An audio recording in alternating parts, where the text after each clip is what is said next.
जय हिंद साथियों, आखिर में क्या सुन रहा हूं ये 2026 में।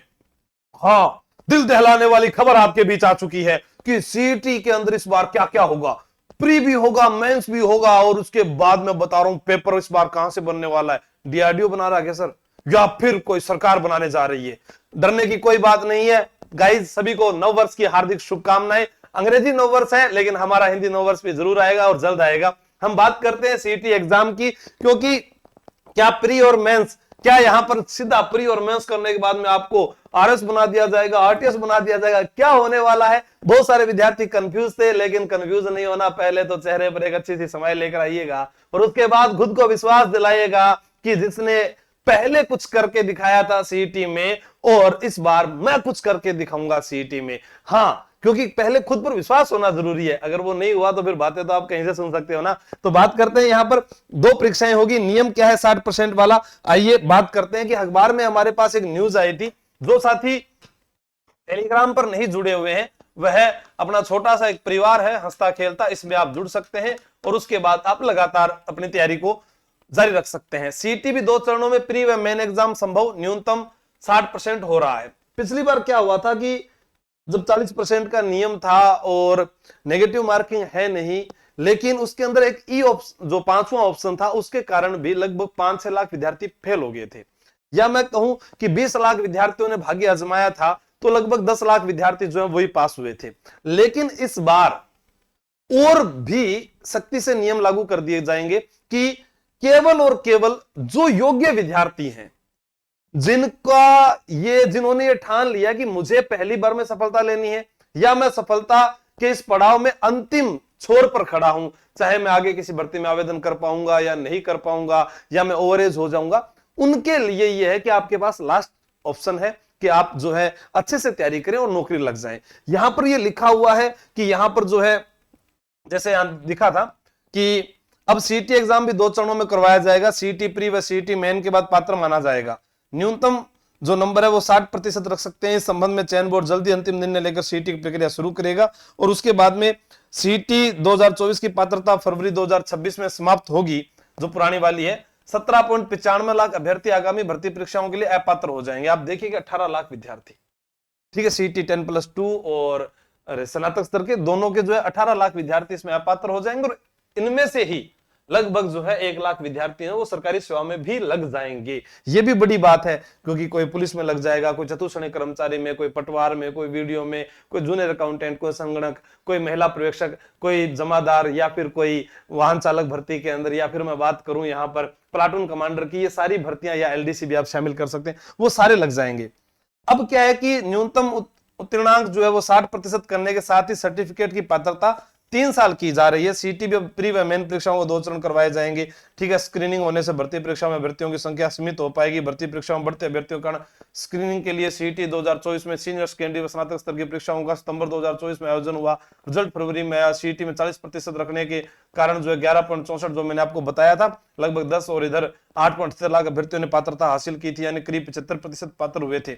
अब इस बार वो चाहते हैं कि सीनियर सेकेंडरी स्तर पर 15,41,601 अभ्यर्थियों में से 9,17,681 अभ्यर्थी पात्र हुए थे। अब देखिए यहां पर 15,41,601 में से 9,17,000, इस बार भी वही संख्या है।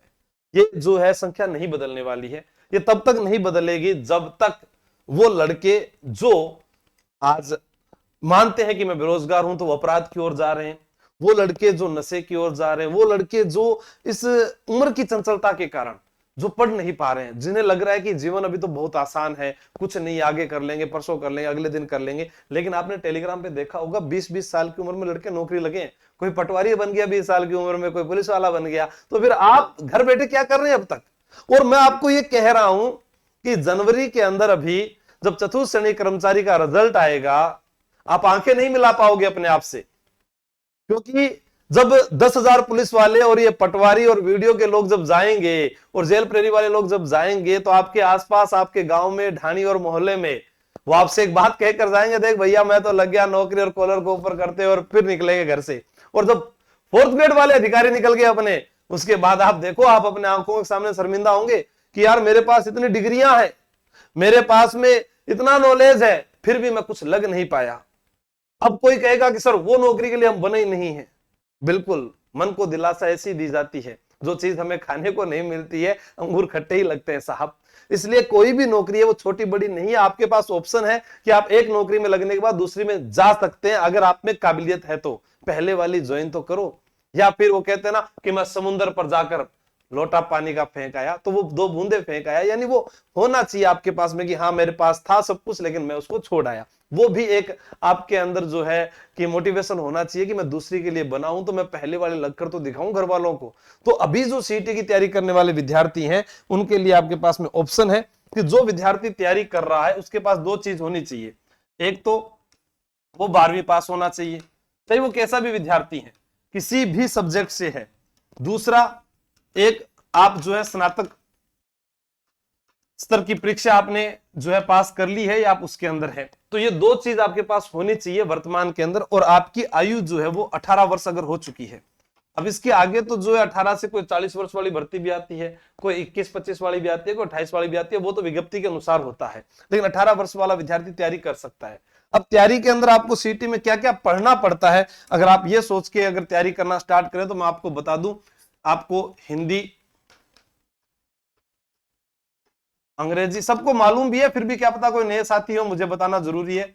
गणित, विज्ञान, कंप्यूटर, जीके, राजस्थान भी, इंडिया भी, ठीक है, जिसके अंदर आप इतिहास, कला, संस्कृति, भूगोल, पॉलिटी वो सारा जोड़ दोगे, राजस्थान का, फिर इंडिया का जोड़ दोगे। तो इस प्रकार से ये सारे सब्जेक्ट जो है वो आपको पढ़ने ही पढ़ने हैं।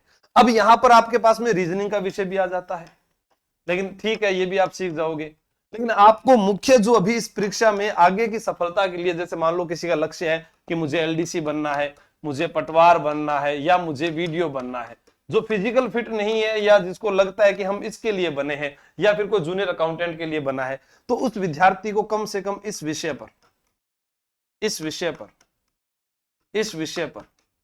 सबसे ज्यादा ध्यान देने की जरूरत है। और जिनको लगता है कि मैं हाँ यार सर पुलिस वाला बन जाऊंगा, तो उसके लिए मुझे आगामी परीक्षा के लिए मुझे क्या करना चाहिए, क्योंकि ये सीईटी की तैयारी मत कीजिए आप। सीईटी बहुत सारे विद्यार्थी पास करेंगे, आपको मुख्य परीक्षा की तैयारी करनी है। सीईटी तो कोई जो भी जाएगा कहीं ना कहीं पास हो जाएगा, आपका लक्ष्य वो होना चाहिए। क्योंकि पहले हम देखते थे कि आपको आंख दिख रही है, नहीं साहब आंख तो दिख रही है, अब आंख के पीछे कोर्निया को ढूंढना है, ठीक है, उसके पीछे वाली चीजों को देखना है आपको। तो यहां पर आपको ध्यान देना है कि जो ये चीजें तो होगी। अब मान लो कि कोई कहे मैं पुलिस की तैयारी करूं, तो मुझे सर मैं किन किन चीजों से बच सकता हूं। तो राजस्थान पुलिस की आप आगामी जब तैयारी करोगे तो आपको उसमें हिंदी नहीं पढ़नी है, आपको अंग्रेजी नहीं पढ़नी है, बाकी आपको सब कुछ पढ़ना पड़ेगा। तो मान लो कि आपके ये सब्जेक्ट कमजोर है तो आप इसके अंदर जा सकते हैं, अगर ये सब्जेक्ट मजबूत है तो आप इनके अंदर जा सकते हैं, वो भर्तियां आपके सामने है। उसकी तैयारी के लिए मैं आपको हमेशा मेरी तरफ से कोशिश करता हूं कि जितना हो सके एक विद्यार्थी को जो है कम फीस के अंदर चीजें उपलब्ध करवाई जाए। लेकिन फिर भी लगता है किसी को कि मैं 10,000 रुपए दूं या मैं 1 लाख रुपए दूं तो मुझे नौकरी मिलेगी, यह वहम हो सकता है। नौकरी मेरे हाथ में नहीं है, नौकरी मेरे पास जो भी विद्यार्थी आएगा या जो हमसे जुड़ेगा, मैं उसको ये कह सकता हूं कि अगर वो खुद मेहनत करे 50% तो मैं उसको नौकरी आराम से लगवा दूंगा। जो चीजें वो कहता है कि मुझे जीके याद नहीं होता है या मुझे वो विषय याद नहीं होते हैं, आपको अंग्रेजी नहीं आती है, आप कहेंगे कि ऐसा अध्यापक आपको दूंगा मैं कि आप कहेंगे कि सर मुझे तो सब कुछ आता है, आप कहेंगे मुझे हिंदी नहीं आती है, ऐसे अध्यापक से आपसे पढ़वाऊंगा कि वो आप खुद कहेंगे कि सर मुझे बहुत अच्छा लगा। और जीके भी हमारे आंसू सर पढ़ाते हैं, आप विश्वास कीजिएगा, मैं आपको कह रहा हूं उंगलियों पर याद करवा देंगे। हाँ सच में। तो आप ध्यान रखना कि ऑनलाइन अगर आप तैयारी कर रहे हैं तो आज आप अभी जुड़ सकते हैं, तैयारी कर लो ऐप से, दिए गए नंबर पर आप संपर्क कर सकते हैं। 1299 में क्या क्या मिल रहा है, ये बुक मिल रही है आपको प्रत्येक क्लास के बाद क्विज टेस्ट मिल रहे हैं, एआई द्वारा सरल विश्लेषण मिल रहा है, रिकॉर्डेड कोर्स फ्री मिल रहा है। यानी आपको इस बैच के अंदर जो है कुछ नहीं करना, आपको इन्वॉल्व होना है। उसके बाद आपके घर पर एक ऐसी बुक आएगी, वो आपको सब कुछ सिखाकर चली जाएगी, ठीक है। ये 10+2 का है और ये स्नातक स्तर का है, जिसके अंदर बुक आपके पास नहीं है पर रिकॉर्डेड कोर्स आपको मिल रहा है। फिर कोई साथी कहे कि मुझे ऑफलाइन आना है, तो 5 तारीख को सेमिनार रखा गया है गारंटी बैच का, जिसके अंदर आपको जो है सेमिनार के अंदर 5 तारीख को जो सेमिनार है उसके अंदर आपको बताया जाएगा यहाँ पर कि 10+2 एलडीसी, वनपाल, वन रक्षक, राजस्थान पुलिस, महिला पर्यवेक्षक या गारंटी बैच में जो ये वाली सारी भर्तियां यहाँ लिखी गई है वो हमारे पास में फैमिली बैच ऑनलाइन में भी है। अगर आप इसमें जुड़ते हैं, तैयारी कर लो ऐप के ऊपर, तो इसके ऊपर जो आपको अभी तो एक बुक ये मिल रही है, आप जब इसके अंदर जुड़ जाएंगे तो आपको इसके साथ में हम क्या कि 3 बुक और देंगे आपको। एक देंगे आपको इतिहास,